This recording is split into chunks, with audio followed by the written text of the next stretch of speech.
One, two. Yeah. So this is TJ. I'm Jeff. So good to meet you. Nice to meet you. You've had about a minute to think about my question. Hopefully it's something you've thought about before. What do you think happens after this life? So what do you... Yeah, I think that's a good question. I mean, I used to be under the impression of like you go either straight to hell or straight to heaven. But as I was growing up, I started to kind of change my view on it. And I think that there's like a waiting period. So whether you're good or bad, or if you're saved or not, if you accept the salvation or not, I think that there's like a waiting period because there has to be a judgment of like the final hour. Oh, yeah. So I think there's a waiting place or period or realm. Okay. And I think, then all the things with the final hour will play out. So then he'll divide the sheep from the goat and everything like that. Yeah. So I was confused about that. So it sounds like you definitely have a church background. Probably pretty strong, would you say? Be surprised. Yeah? Yeah. Like going every day of the week kind of thing?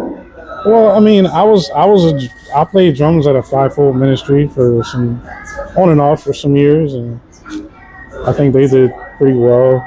Even before that, my mom was. What kind of a ministry was it? Well, they call it a fivefold ministry. Okay, like Pentecostal, teaching, right? Prophecy, five. Okay. Yeah, I guess I never knew what that meant. I've heard of that before. Yeah, it's mostly in reference to the gifts like teaching, prophecy, apostolic ministry efforts, evangelical, everything all together. Okay. So believing in miracles, seeing miracles, speaking in tongues. Yeah, speaking in tongues, interpreting. Everything like that. Was there they have like a time? Do they regularly have miracles happen in the church service? Healing? I mean, like I've seen things that I would accept to be considered a miracle because it wasn't normal. Yeah. Especially when it came to healing. Yeah. And the results of prayer, and maybe the person was doing what the doctor said, but also the prayer. So I would consider a lot of things that happen. Doctors would call that an anomaly, which is a medical term for we can't explain it. We don't want to say God did it, but it's basically a medical term for a miracle, Yeah, and from their perspective, I think that's understandable. Yeah. Because they're regulations and stuff. Yeah. Yeah. So, so your views have changed. Is it because of just further Bible reading and understanding that way, or actually, I guess now that I think about it, because I believed the same thing I believed, your soul, your spirit goes to be with God or not, but then there's a bodily resurrection of everybody and then the final judgment, right? And so what you're saying is no, that judgment is reserved until the whole final judgment kind of thing. I do think that there will be like a resurrection of the people that believe and the people that don't. From what I understand, everybody's supposed to see the return of the Messiah. Yeah. Dead or alive. Yeah. To me, that makes sense. It's supposed to be the greatest moment ever of all time. Yeah. So, I'm cool either way. Yeah. And I think that over the years,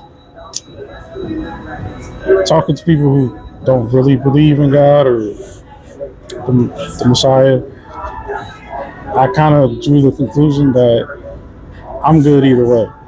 Yeah. If they want me to believe there's no God. I've had these conversations, and my conclusion for them was, if you're right and there's no judgment, I'm good with that. But if you're wrong, I'm still good. Right. That's the way I look at it. So, would you say their questions have kind of shaken your faith or changed it somehow, or? The main people that cause me to question things is the Israelites. The Hebrew Israelites? Yeah, because it made me think more about the historical events, not just the faith. Yeah. What really happened? You know, like to the lost 10 the tribes of Israel. Yeah. Stuff like that. Of course, the Mormons, they'll claim that they're descendants of those 10 tribes or some of those tribes, I believe. They made babies with everybody. Yeah. So it could be anybody. Have you run into the Hebrew Israelites often? Or? I'd say 18 years ago, that's where I first came across it. I had a girlfriend that was a Hebrew Israelite. Oh, I've never met a female one. But it goes by your father's paternal lineage, but that includes women. So yeah, I thought it was just a cult or like a false religion. Yeah. But I realized it's not really about that. You could say that people who follow the Torah have their own religion just from doing that. But at the time, I just didn't understand that. Yeah. So I was raised Baptist. Yeah.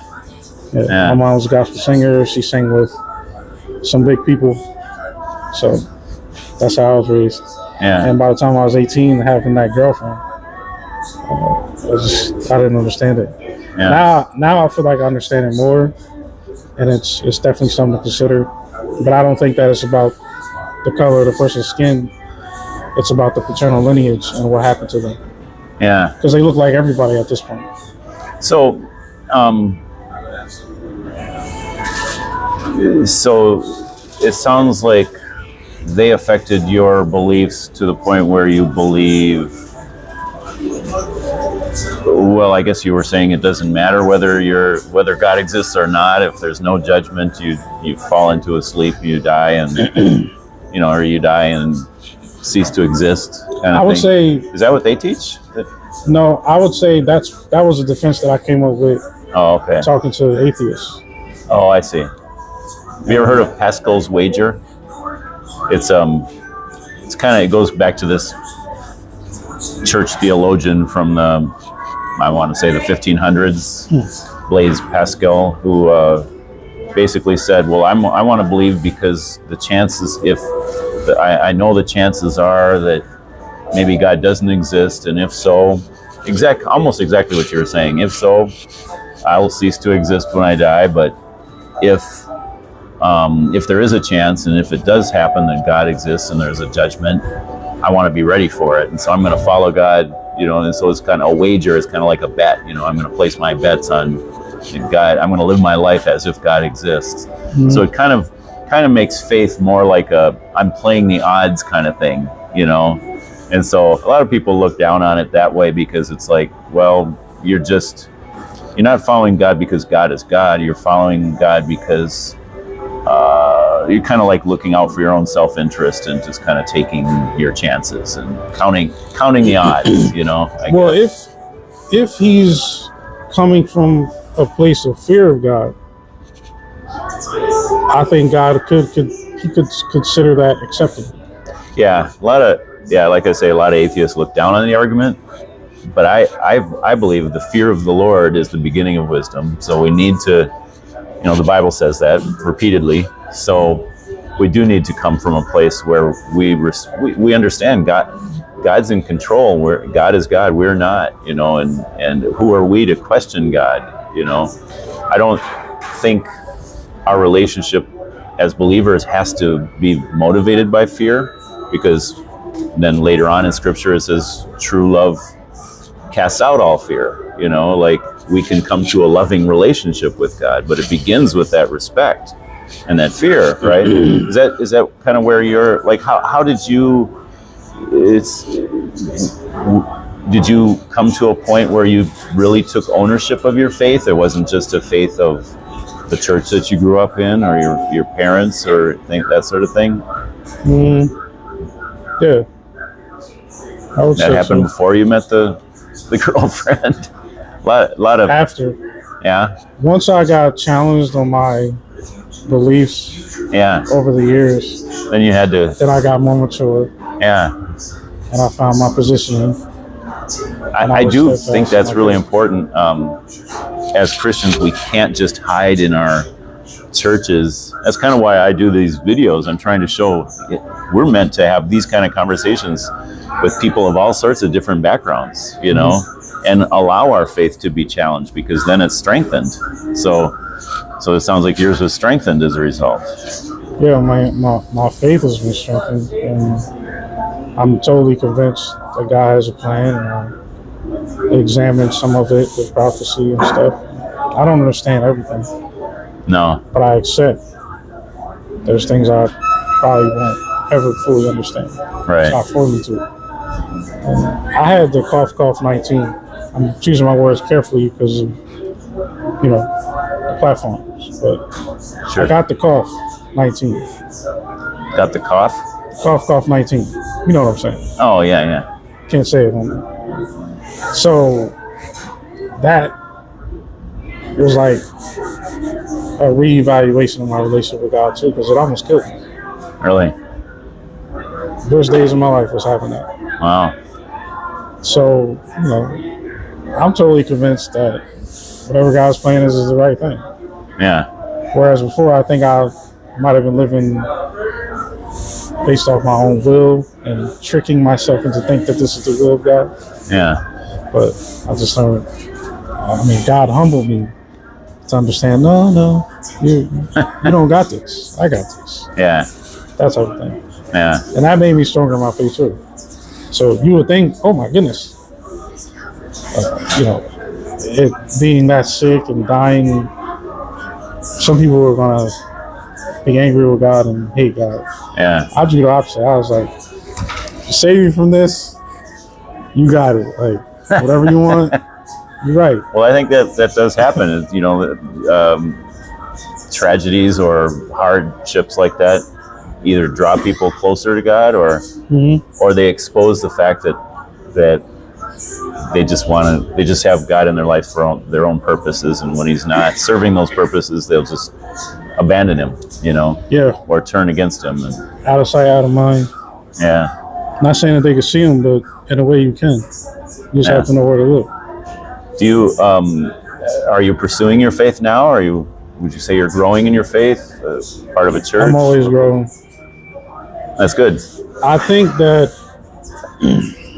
when it comes to the church, I'm using quotations for a reason, because the church, it's a complicated thing. It's very complex. Yeah. Where do you begin? Like, I could begin in the wilderness, to be honest with you. Uh-huh. But in today's modern conversations, humanity at large doesn't really acknowledge the tribes like that. And the church today, when I say church, it's referring to the colossal amount of denominations that we see today. Yeah. And that's not the truest authenticity of that phrase, of that assembly. Yeah. And I think that humanity is truly turned away from the true meaning of the church. Well, I think, there's capital C church as far as like all the believers in the world. And then there's the small C church, which is like a local, professing body of believers. Not all of whom, a lot of people are there for other reasons. Their parents make them go, or husband, wife makes them go.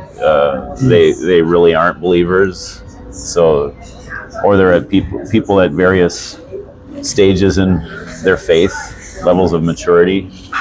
Some are just checking it out, and not believers yet, So that's, I think actually that's a healthy place to be, like we need to be around people of, like, if you're in a church of a wide variety of like levels of maturity of their faith, then you have the opportunity to maybe reach and help along people less mature than yourself, but also to learn from those further along, and so, and a church is like a growing organism moving through time, and some of the older people are dying and and being replaced by some of the younger people who are now more mature, and so it needs to have that kind of needs to replace itself, so I do hear a lot of criticisms of like from skeptics of local churches, because they'll say, well, all those people are,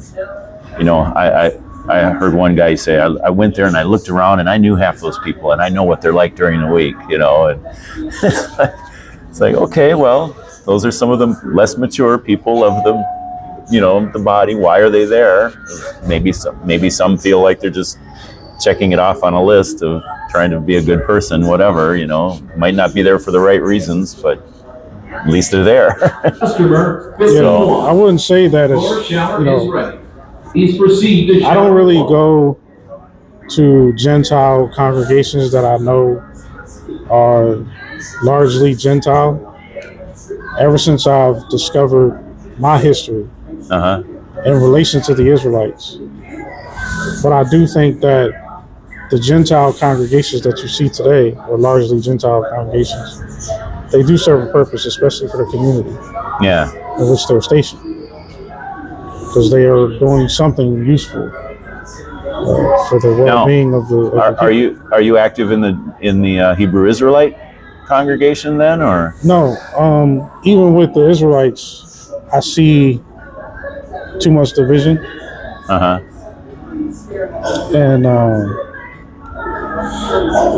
we live in perilous times that I don't hear God telling me to station myself in a particular congregation yet.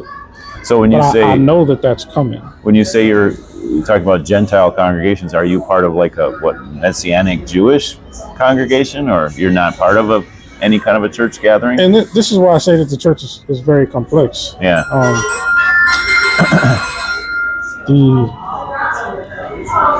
The Jewish community at large, I would still consider them Gentile.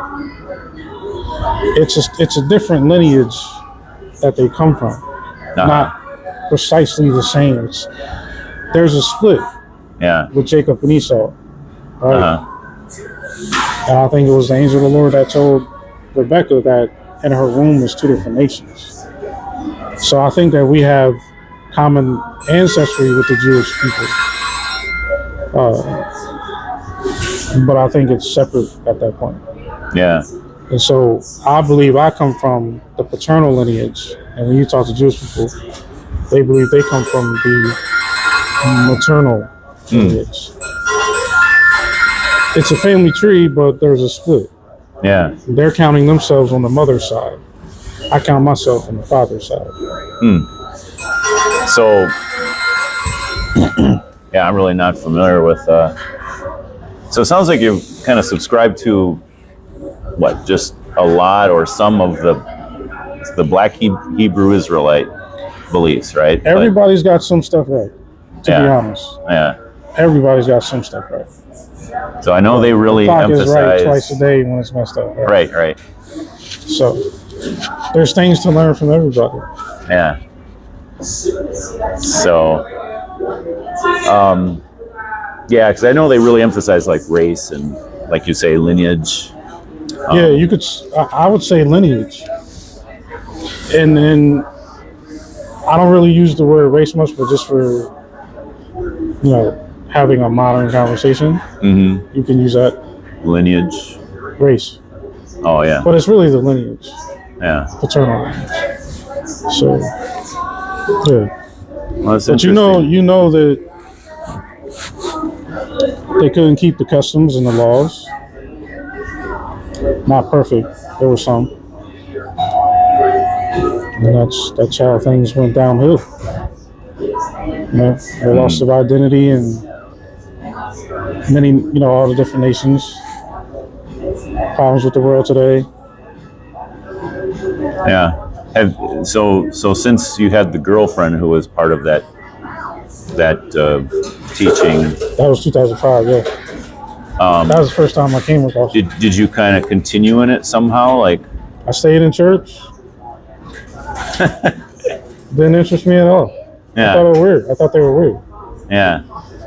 But And yet it seems like you subscribe to some of the beliefs. yeah, that was 2005. So what happened was 2018, some of the famous ones that are the biggest teachers and travel the world and got millions of subscribers and stuff, I ran into them.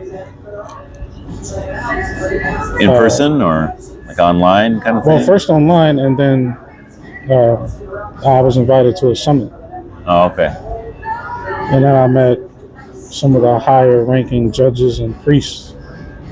And so, still wasn't totally sold, but I do think that there's a lot of accuracy with the history. Yeah. And that I can't escape. I know my father, I know